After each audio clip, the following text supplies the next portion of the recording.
Oi, tudo bom? Eu sou a professora Milene, professora de língua portuguesa, e estou aqui hoje para falar de uma das leituras obrigatórias de um grande vestibular, que é o livro Nove Noites. Nós temos como autor do Nove Noites o Bernardo Carvalho. Essa obra ela foi escrita em 2002. Então vale a pena a gente conversar um pouquinho sobre Bernardo de Carvalho. Bernardo de Carvalho ele nasce no Rio de Janeiro e em agosto de 1960 e se torna um jornalista. Ele trabalha num suplemento chamado Folhetim em um dos grandes jornais chamado Folha de São Paulo. Depois ele trabalha até como correspondente. Ele faz Paris, Nova York. Bom, e suas obras, né?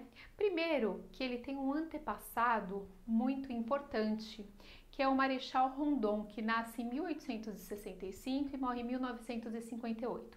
Por que esse antepassado ele é importante?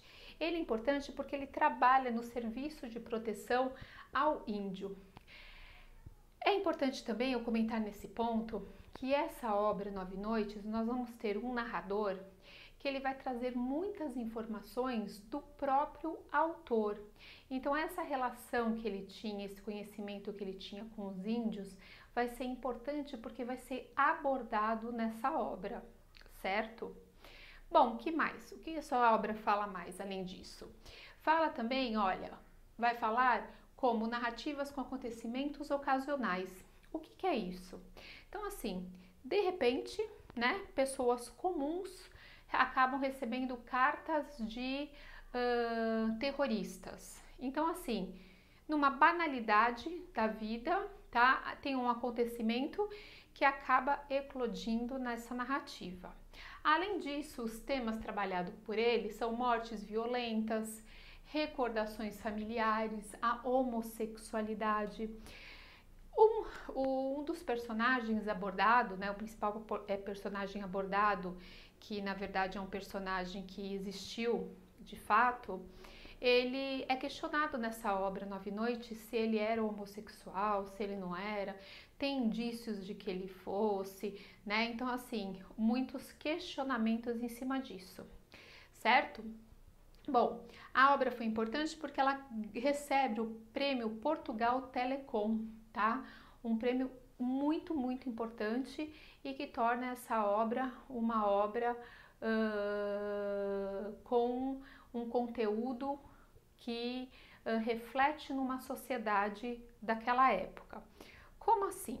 Bom, quando a gente fala em movimentos literários, isso eu falo bastante com vocês, né? A gente fala da linha dos movimentos literários, nós vimos que temos o modernismo, né? Nós temos o pré-modernismo, aí nós temos o modernismo com três fases, né? Nós temos a primeira fase, segunda e a terceira. E agora, né? Estamos em qual fase? Então nós chamamos, tá, como modernidade tardia ou pós-modernidade. Então hoje em dia estamos incluídos nesse movimento, tá? Então modernidade tardia ou pós-modernidade, certo? E o Bernardo Carvalho, ele é colocado nesse movimento literário. Um movimento, digamos assim, que vai tratar de alguns temas recorrentes. Então, primeiro nós temos a violência urbana, tá? Então, o que é essa violência urbana? É quando trata de pobreza, de exclusão social. Então, nós temos muitas obras voltadas para isso. Temos também esse resgate memorialístico. Então, nós temos obras que falam sobre a memória que tiveram do período da ditadura militar, tá? E, além disso, nós temos uma crise de identidade individual, que é, na realidade, uma estranheza que o sujeito tem com relação ao mundo. Talvez por isso tenhamos várias obras hoje de autoajuda, né? Então, nesse questionamento, nessa ajuda aqui dessa crise de identidade individual que o indivíduo acaba tendo. Tudo bem? Isso aqui, então, primeiro é a nossa introdução para que a gente continue aí e estude essa grande obra. um tempinho para vocês tirarem um print. Bom, vamos começar a falar um pouco da obra, tá? Apesar de pequena, não sei se vocês conhecem, tá? Nós temos aqui, ó, uma obra compacta, mas nós temos aqui muitas informações, tá? Então, nós temos que tomar cuidado que dentro desses capítulos, né, dessa divisão feita em capítulos aqui, nós temos informações densas, então precisamos tomar cuidado. Outra coisa é que nós trabalhamos aqui, ele trabalha aqui, com dois tipos de narradores. Então, esses dois tipos de narradores, eles são facilmente identificados porque um deles vem com a letra em itálico e o outro vem com a letra normal. Então, você já consegue diferenciar quando um está narrando ou quando o outro está narrando. Toda essa pluralidade existente dentro de um tempo que não é um tempo só definido, um lugar que não é um lugar só definido, um narrador que não é um narrador definido e nem a classificação da obra ela consegue ser única, só para vocês entenderem, entender essa complexidade desse romance. Quando a gente vai classificar a obra, então ela vai ficar, será que é um romance histórico? Tá? Por quê? Porque de fato nós temos um acontecimento real, que é a morte de um antropólogo americano em terras brasileiras, tá? O Buell Quain. Esse nome aqui precisa ficar muito marcado aqui para vocês. Nós temos vou até ler aqui um trecho para vocês, como que é, né, esse fato aqui dessa ficção. Então, teve um pronunciamento, Rio de Janeiro, agosto, dia 18. Paulo Ramos, governador do estado do Maranhão, informou que Buell Quain, estudante de antropologia da Universidade de Colômbia, enforcou-se no dia 2/8. Ele se deprimiu após ler cartas que continham más notícias. O Buell Quain, ele chega ao Brasil no Carnaval de 1938 e ele vai se enforcar, né, com pouco tempo aqui no Brasil e muito jovem, com 27 anos. Então esse fato de verdade ele existiu. Então será que é um romance histórico só por isso? Além disso, nós podemos classificá-lo como um romance policial. Por quê? Falei para vocês que nós temos dois narradores. Vamos chegar aqui, ó, nos narradores. O narrador é o Manuel Perna. O Manuel Perna, tá?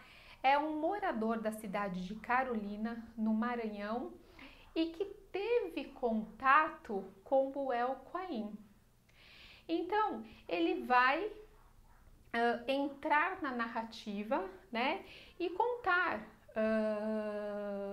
qual era essa relação dele com o Buell Quain. E aqui eu quero já chamar a atenção de vocês numa coisa.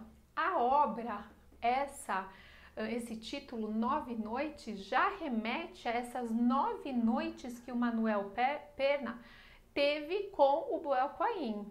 Então, por que 9 noites? 9 noites porque ele teve contato durante 9 noites e ele vem com algumas informações.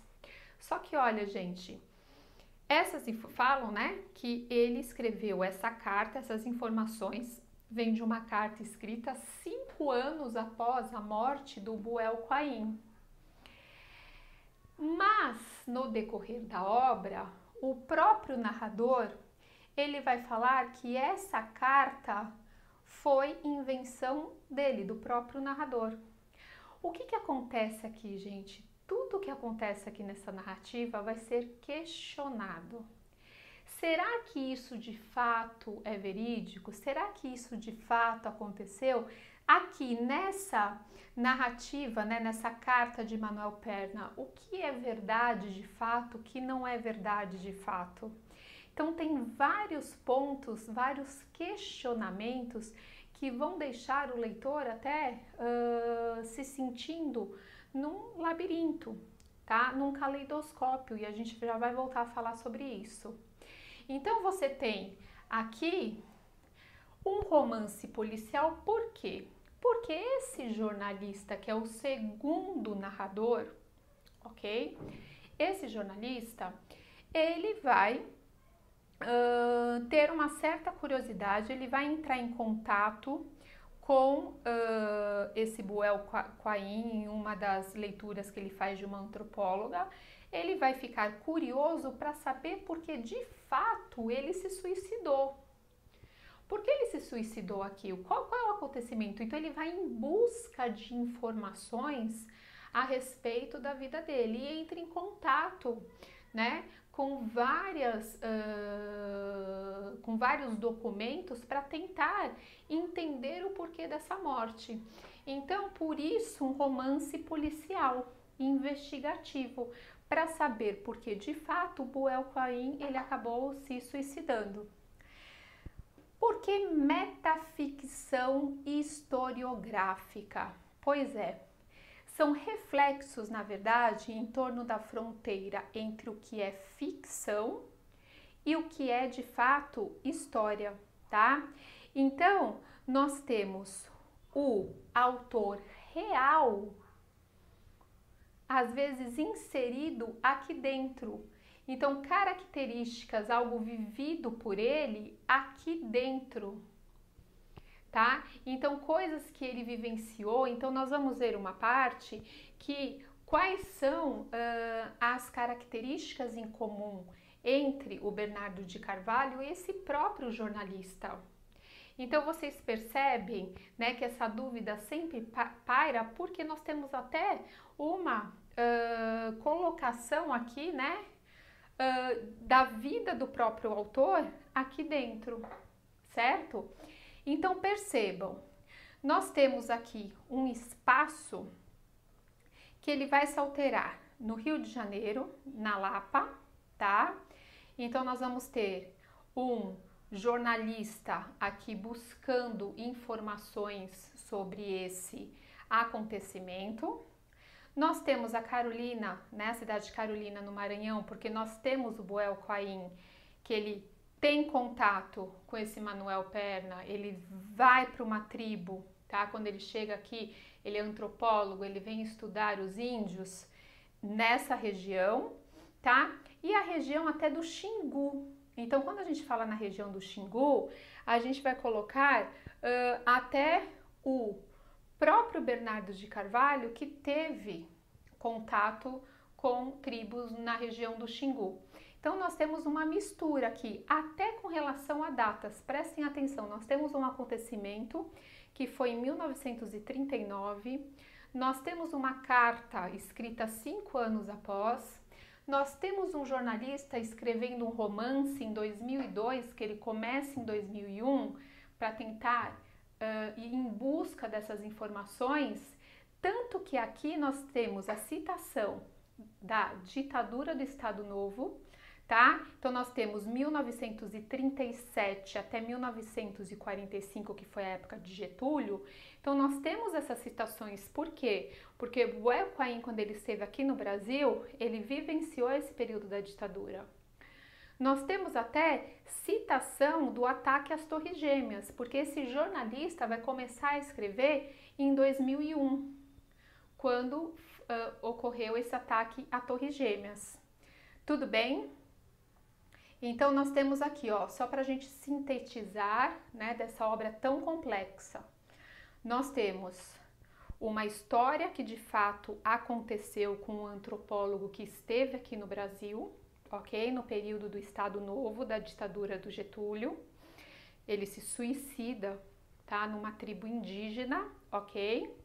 Nós temos um narrador que é um jornalista que vai em busca, em 2001, de informações para saber por que aconteceu, né, essa grande tragédia. E nós temos a mistura da própria vida do Bernardo de Carvalho com o jornalista, que é um dos narradores. Lembrando, 2 narradores. O do Manuel Perna, que vai aparecer sempre em itálico, desculpa, tá? Que é essa suposta carta que ele escreve, mas que ao mesmo tempo ficamos sabendo aí no meio da narrativa que tem várias partes, né, criadas na imaginação do próprio narrador, tá? Então não sabemos de fato o que é realidade e o que não é. Nós temos esse jornalista, então Manuel Perna e esse jornalista, e temos um espaço, né, dentro do Brasil, mas um espaço diferenciado, tempo e espaço diferenciado. Vamos para o print? Bom, vamos lá. Tentei organizar aqui um pouquinho mais para vocês. Primeiro vamos pensar, nós estamos diante de uma narrativa que ela está dividida em 19 capítulos, tá? Com alternância desses narradores. A parte do Manuel Perna, ela corresponde a mais ou menos 25% desse romance, que é essa carta, né, que ele diz ter escrito entre 5 e 6 anos após a morte desse colega dele, Buell Quain. E que o narrador, ele vai confessar que ter sido uma criação sua, ok? Bom, o que nós temos então? Como história, nós temos um antropólogo, tá? Que busca definir o seu próprio lugar no mundo, e nós vamos ter um narrador que vai estar com crise de identidade. Então nós temos tanto esse antropólogo que nós vamos ver que tem aí uma crise de identidade por parte dele, tá? Senão ele também não teria cometido esse suicídio, mas nós temos ao mesmo tempo esse narrador que tem também essa característica. E algumas características que vêm também do próprio autor. Vocês estão vendo, né? O que está acontecendo? Nós temos então capítulos intercalados, tá? Entre dois narradores, criando essa narrativa que nós chamamos de polifônica e plural.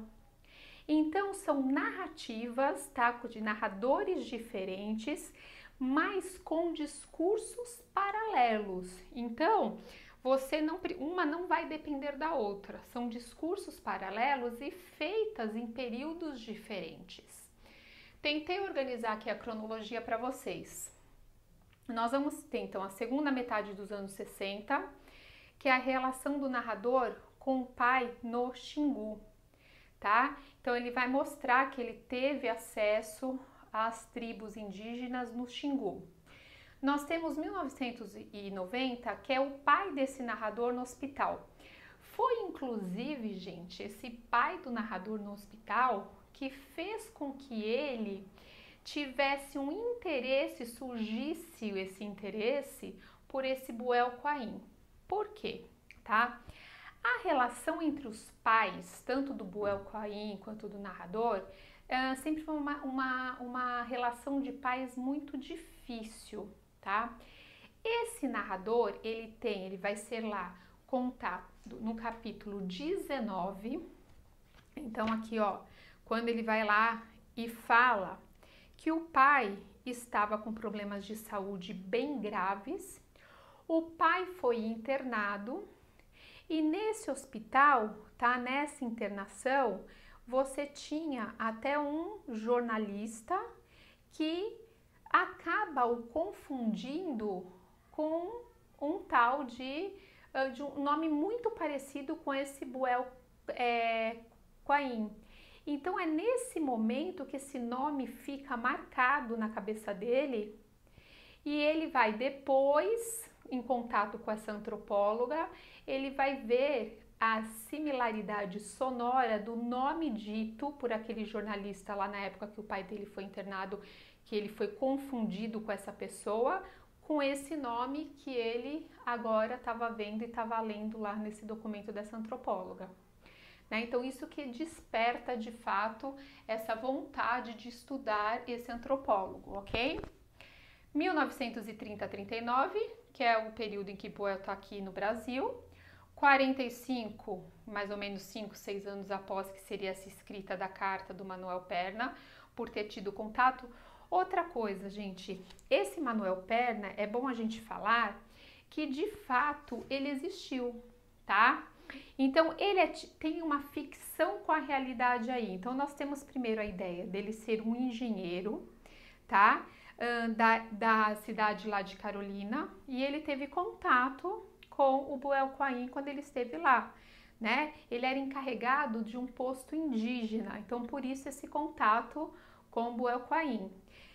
Nós temos fato, né, que ele foi um barbeiro, que de fato ele existiu e que ele foi um barbeiro que ele teve esse contato com Buell Quain.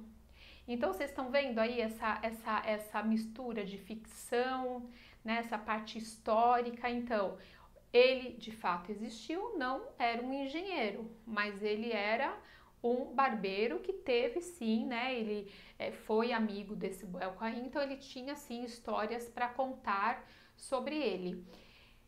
Que no romance a gente diz que são essas 9 noites que ele acabou passando com esse amigo, né? E pensem aí, ó, aqui a gente tem até a ideia da noite, né? Essa obscuridade da noite. Então, para mostrar que os fatos em si foram acontecimentos que sempre tentando entender o porquê desse suicídio, certo?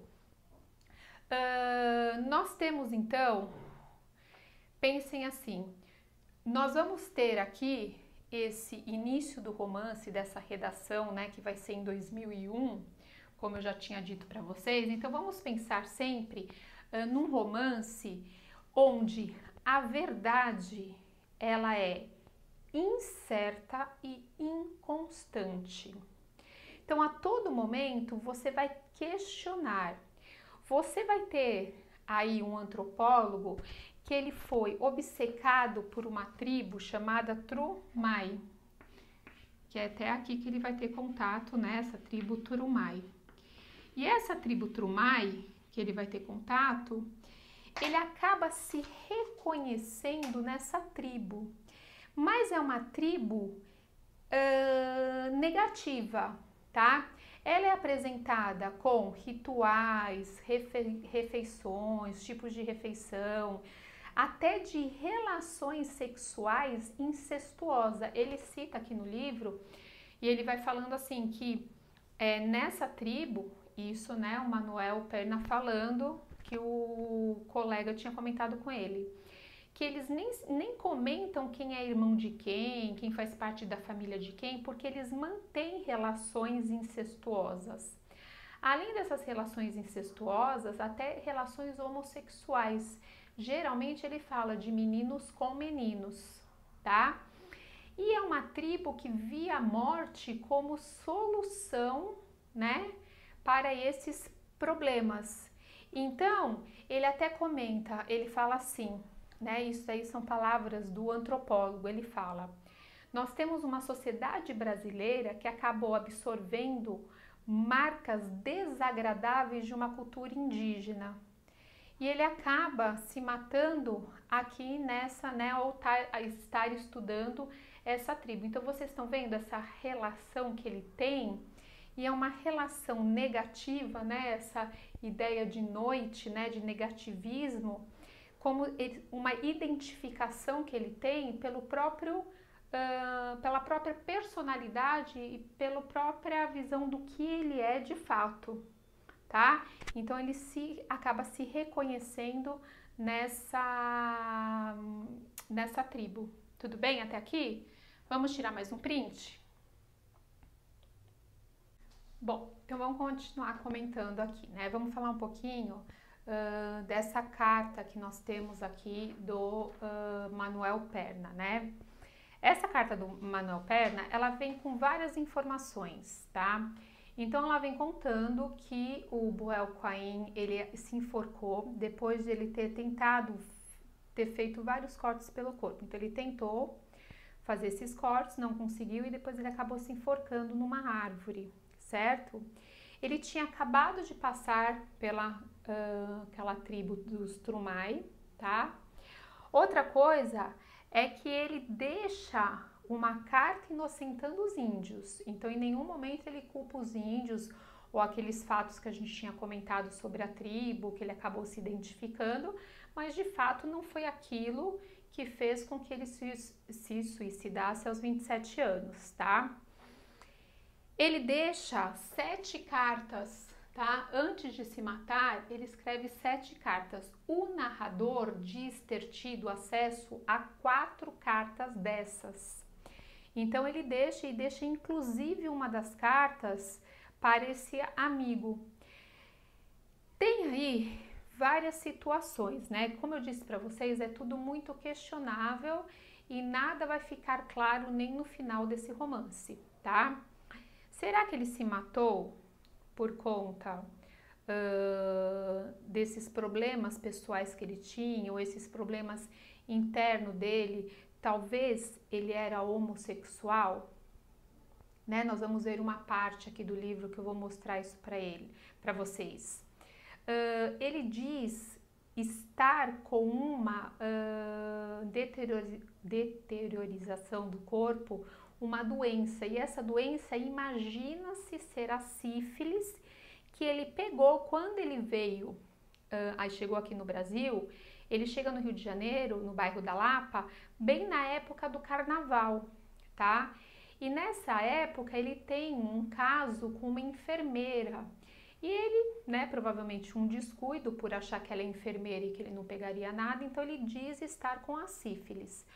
Os índios comentam aí no meio do caminho que não perceberam nenhum problema físico no Buell que justificasse essa sífilis, tudo bem?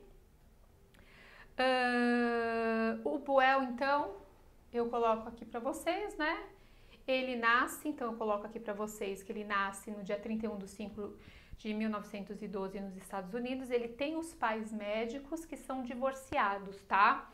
E aí ele vai ter alguns problemas com relação ao pai. O pai é divorciado, a mãe acaba largando a medicina num certo momento da vida dela para cuidar dos filhos. E ele não tinha muita aí simpatia nem pelos índios e nem pelo pai dele, certo? Que mais? Muitas questões são levantadas a respeito dessa sexualidade, então, que nem eu estava falando para vocês, do Buell, tá? Ele fala em vários momentos da obra que ele levava uma vida sexual impecável. Ele teve contato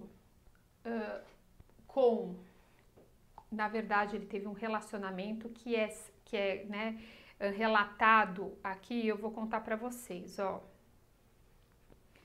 Vamos lá. Isso, né, quando vem essas informações fortes sobre o Buell, vem através do narrador que teve, né, amizade com ele, com Perna. Então ele fala assim, ó. Me disse que chegou no Rio no carnaval de 1938 e que conheceu num bloco de rua uma negra alta e vistosa, fantasiada de enfermeira. Vestia uniforme branco, chapéu branco e sapatos brancos que realçava sua pele de breu cintilante de suor. Ele mal falava português, não entendia nada do que lhe dizia. Estava bêbado, levou-a para o seu quarto da pensão, dormiram juntos, mas quando acordou no dia seguinte, ela já não estava lá, com o contador de histórias de Fiji, que o abandonara antes do nascer do sol. E no lugar da enfermeira viu um homem na sua cama, um negro forte e nu, como nativo dos retratos que me mostrara. Já não se lembrara de nada do que acontecera, nem de como aquele homem tinha ido parar ali. Ele se exprimia por denegações. Bom, não sabemos até que ponto isso é verdade, não é, né? Se ele realmente teve essa relação, se ele não teve, mas são indícios de que ele poderia ser homossexual, né? Nós temos também uma figura, não sei se vocês já ouviram falar, no Madame Satã.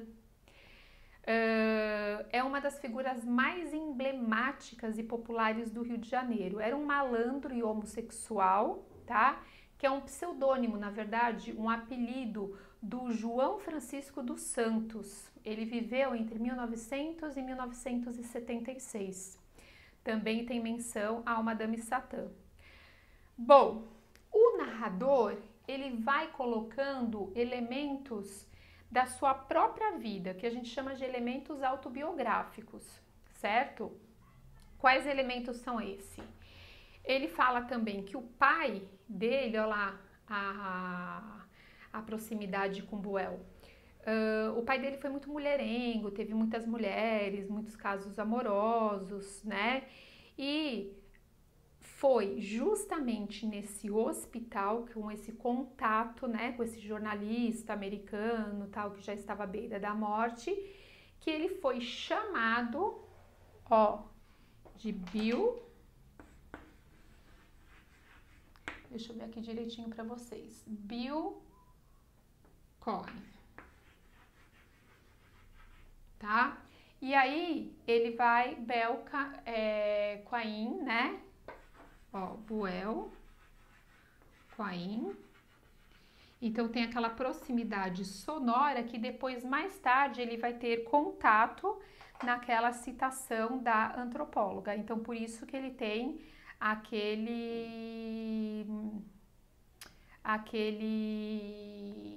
insight de querer estudá-lo. O pai também levou a ter contato com as tribos do Xingu, né? Então ele tinha aquela proximidade com os índios também. O pai era muito aventureiro, fez ele passar por vários perrengues. Aí uma vez o aviãozinho que eles estavam indo quase ele sofre um acidente bem sério por conta do pai, mas no final da vida ele acaba cuidando aí desse pai no hospital, né, que está à beira da morte, e quando acontece essa coincidência. Tudo bem? Vamos lá para mais um print, gente? Bom, vamos lá, vamos entrar um pouquinho na obra, né, para vocês perceberem tudo isso que a gente tem falado. Então, assim, tem uma dimensão subjetiva desse narrador, porque ele começa as suas narrativas, tá, muitas vezes com ninguém me perguntou e por isso nunca precisei responder. Então, quando ele começa, né, ele vai fazer uma menção aqui, deixa eu procurar, no capítulo 2, que é o capítulo dele, ele começa exatamente assim: ninguém nunca me perguntou e por isso também nunca precisei responder, né? É, na verdade, uma abertura para referências pessoais dele e como se fosse até o próprio Buell, né? Nunca ninguém me perguntou nada disso, nunca precisei responder, né, a respeito disso que vocês andam pesquisando agora. Será que não é esse o ponto, né, de vocês quererem saber se eu me suicidei, por quê, qual foi o motivo? Então ele começa com essa abertura e isso dá um tom de subjetivismo na narrativa. O Manuel Perna, ele já começa assim, ó, o primeiro capítulo é dele. Isto é para quando você vier. É preciso estar preparado, alguém terá que previ-lo. Vai entrar numa terra em que a verdade e a mentira não têm mais os sentidos que o trouxeram até aqui. Você percebe que quem é esse você quando você vier? Será o próprio leitor? Né? Quando você vier questionar, né? Ou esse próprio narrador, quando você vier questionar, isso é para quando você vier. Quando você vier me questionar, tá? Preciso estar preparado aqui. Mas, ao mesmo tempo, ele deixa muito claro que, olha o que ele fala, ó, novamente. Numa terra em que a verdade e a mentira não têm mais os sentidos que o trouxeram até aqui. Então, a gente não sabe, de fato, o que é verdade e o que é mentira. E ele continua, ó. E a cada dia receberá uma resposta diferente. A verdade está perdida entre todas as contradições e disparates, tá? Tá bem claro aqui, né, esse limite aí do que é verdadeiro, do que não é, mas tá tudo sempre muito claro aqui. Olha o que ele fala: as histórias dependem, antes de tudo, da confiança de quem as ouve e da capacidade de interpretá-las. Então, isso tudo são ajudas para que você consiga interpretar e chegar aí num final, né, convincente. Sempre, gente, eu acho que vocês estão percebendo pela minha leitura que essa linguagem é enxuta, com poucos adjetivos, objetivo, uma linguagem muito simples, né? Ele até aqui, ele fala, ó, no momento, veio com chapéu branco, quando ele encontrou, né, a primeira vez. Veio com chapéu branco como se fosse o capitão de um navio, camisa branca, bombachas e botas. Tanto que o apelido dele, do Buell, entre os indígenas lá, era de capitão.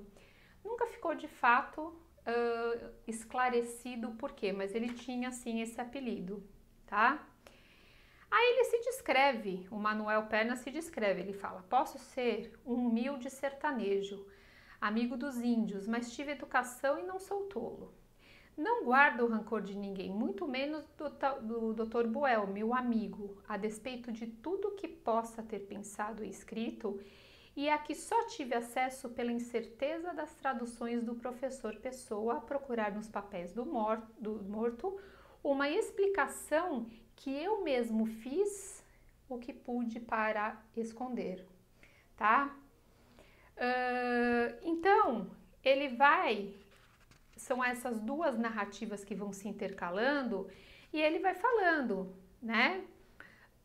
Aqui ele conta quando ele encontrou, quando ele de fato conheceu, né, esse antropólogo, e vai falando, né, características dele, vai dando aí tudo que ele sabia, o que ele conhecia de fato.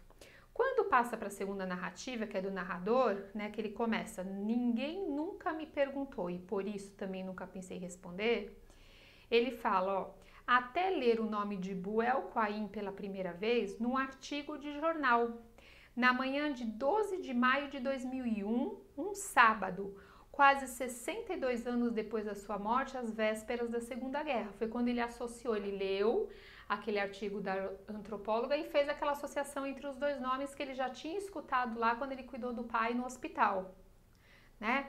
Li várias vezes o mesmo parágrafo e repeti o nome em voz alta para me certificar de que não estava sonhando, até entender ou confirmar, já não sei, que o tinha ouvido antes. O artigo tratava das cartas de outro antropólogo que também havia morrido entre os índios no Brasil, em circunstâncias ainda hoje debatidas pela academia, e citava de passagem uma única frase, por analogia, o caso do Buell Quain. Gente, vale a gente lembrar aqui também que nós estamos falando de um período do Getúlio.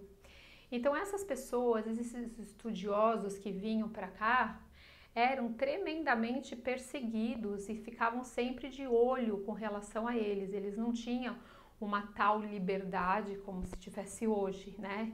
Então eles sempre eram vistos como uma certa interrogativa, né? O que será que vão fazer? O que será que viram? Então ele estava nessa época. Aí ele fala, né, que ele começou a pesquisar, que ele foi atrás das primeiras pistas. Ó, os papéis estavam espalhados em arquivos no Brasil e nos Estados Unidos. Fiz algumas viagens, fui montando quebra-cabeça. Então ele vai lá tentando descobrir através de alguns documentos o porquê, né, dessa morte tão absurda e tão prematura com apenas 27 anos desse antropólogo. Aí ele fala, ó, que ele viera, o antropólogo, em princípio, com o propósito de estudar os índios Carajá, mas ele mudou de plano ao chegar ao Rio. Os inacessíveis índios Trumai, que é da tribo que ele estava, do rio Coliseu, no alto do Xingu, estavam em vias de extinção e representavam um desafio muito maior. Então, por isso que ele fez essa escolha, ele mudou a escolha dele, tá? Ele fez justamente porque tinham, né, estavam em época de extinção, então ele teve assim uma necessidade maior de estudá-los. Aqui também, gente, citam vários antropólogos, tá? A situação de vários antropólogos justamente por esse estudo dos indígenas. E aí vai todo esse estudo, mas sempre, gente, dessa maneira. Então, quando vai falar, né, quando vai fazer essa citação do narrador 1, nessa entrada, narrador 2, nessa entrada, e sempre deixando muito claro que as coisas que aqui estão expostas são de diferentes interpretações, tá? Ele fala que algo também importante que nós temos, ele fala assim, ó, 2 meses antes de se matar, o antropólogo mencionou em suas cartas questões familiares que o obrigavam a interromper o trabalho com os índios e voltar aos Estados Unidos. Então ficou assim, ó, ficou meio... A ideia é o seguinte, por que que ele se matou? Ah, ele se matou por esse problema de fato, essa parte psicológica dele, essa necessidade de... Acabou estudando uma tribo com a qual ele se identificou e tinha esse negativismo muito grande. Ele se matou por quê? Porque ele tinha sífilis, ele estava doente, ele se matou por questões de ser homossexual, ou até ele se matou porque ele recebia cartas familiares e disse que isso o abalava muito. Então, diz que ele ficava assim, os índios falaram que ele ficava, quando ele recebia essas cartas, ele ficava assim no estado assim emocional muito abalado. Tanto que para escrever essas outras 7 cartas, ele queimou essas cartas que ele recebera, que o deixava assim psicologicamente atordoado, para fazer luz para poder escrever essas outras cartas, né? Então, problemas familiares aí, bem sérios, tá? Ele escreve também uma das cartas, ela acaba sendo endereçada para Heloísa Alberto Torres, uma senhora ativa e poderosa que vinha de uma família da alta burguesia e era diretora do Museu Nacional. Ele endereçava, né? Então ele até numa das cartas ele começa assim: prezada Dona Heloísa, estou morrendo de uma doença contagiosa. Olha lá a ideia, será a sífilis? A senhora receberá essa carta depois de minha morte. A carta deve ser desinfetada. Não pense o pior de mim. Apreciei a sua amizade, mas não posso terminar o catálogo da coleção que os índios vão encaixotar e lhe enviar. Então ele vai, né, conversando, ele não se esqueçam que ele se desculpa e fala que os índios não tem nada a ver, ele faz a carta para o Manuel Perna, para o melhor amigo dele, tá? Tinham 2 índios que o acompanharam bastante, que chamavam-se João e Ismael, que falavam, né, que não percebiam nenhum sintoma da doença física dele e falava que a prostração que ele tinha era psicológica, tá? Justamente depois que ele recebe essas cartas de pais e familiares, certo? Que são essas cartas que ele queima e obtém o fogo para a luz para poder escrever essas 7 cartas que ele deixa aí no meio do caminho. Tudo bem? Tem uma menção, e aí vão esses relatos, tá, gente? Que são super interessantes de vocês lerem e pensarem em tudo isso que foi colocado, tá? São relatos que são feitos. Tem uma parte que tem uma menção aqui que eu quero passar para vocês, a Drummond, tá? O narrador, ele fala: num fim de semana na praia, durante uma noite de insônia, semanas depois de começar a investigar a morte de Quain, e o mistério que, a meu ver, que tinha ficado adormecido por 62 anos, abria ao acaso uma antologia do Drummond. E aí ele lê, né, que é a Elegia de 1938. Trabalha sem alegria para o mundo caduco, onde as formas e as ações não encerram nenhum exemplo. Práticas laboriosas, os gestos universais. Sentes calor e frio, falta de dinheiro, fome e desejo sexual. Coração orgulhoso tem pressa de confessar tua derrota e adiar para outros séculos a felicidade coletiva. Aceitas a chuva, a guerra, o desemprego e a injusta distribuição, porque não pode sozinho dinamitar a ilha de Manhattan. Será que isso está aqui refletindo, né, o próprio antropólogo, essa visão negativa que nós sabemos que o Drummond ele tem, né, uma carga e uma desesperança muito forte? Será que isso faz parte também? É algum indício, né, para a gente tentar desvendar esse suicídio? Então vamos lá, mais um print. Então, para terminarmos a nossa análise, lembra que eu tinha falado para vocês a questão do labirinto, né? Então, quando você pensa num labirinto, a gente pode, né, aquela que você dá volta e não acaba chegando sempre no mesmo lugar e não consegue sair daquilo. Então, assim, você lê, pesquisa e você acaba chegando sempre na mesma dúvida. Por isso que esse labirinto faz muito parte aqui do 9 Noites, tá?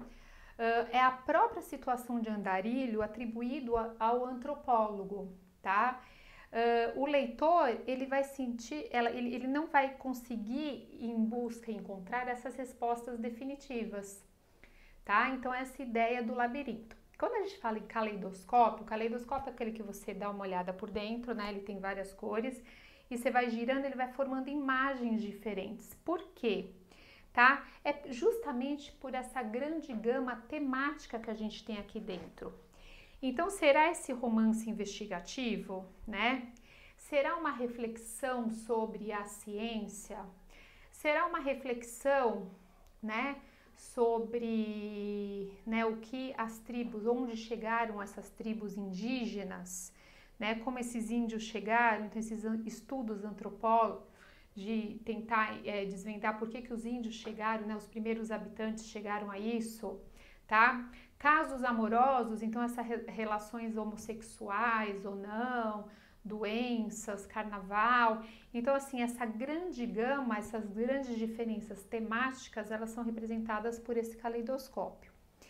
A gente pode falar que eles buscam, tanto esse narrador quanto esse antropólogo, acabava buscando por uma identidade, né? Então, eles têm um tédio existencial, tanto esse narrador por problemas familiares que ele tem, essa decepção com relação à figura paterna.